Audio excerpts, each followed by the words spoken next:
クールな仕事哲学ゴルゴ13の名言。俺への依頼に余計な装飾はいらない。要点だけを話してくれ。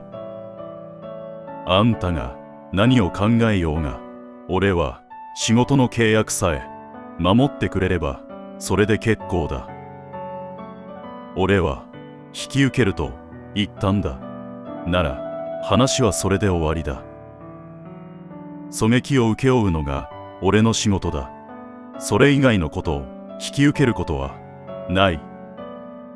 俺の目には標的だけしか映っていない。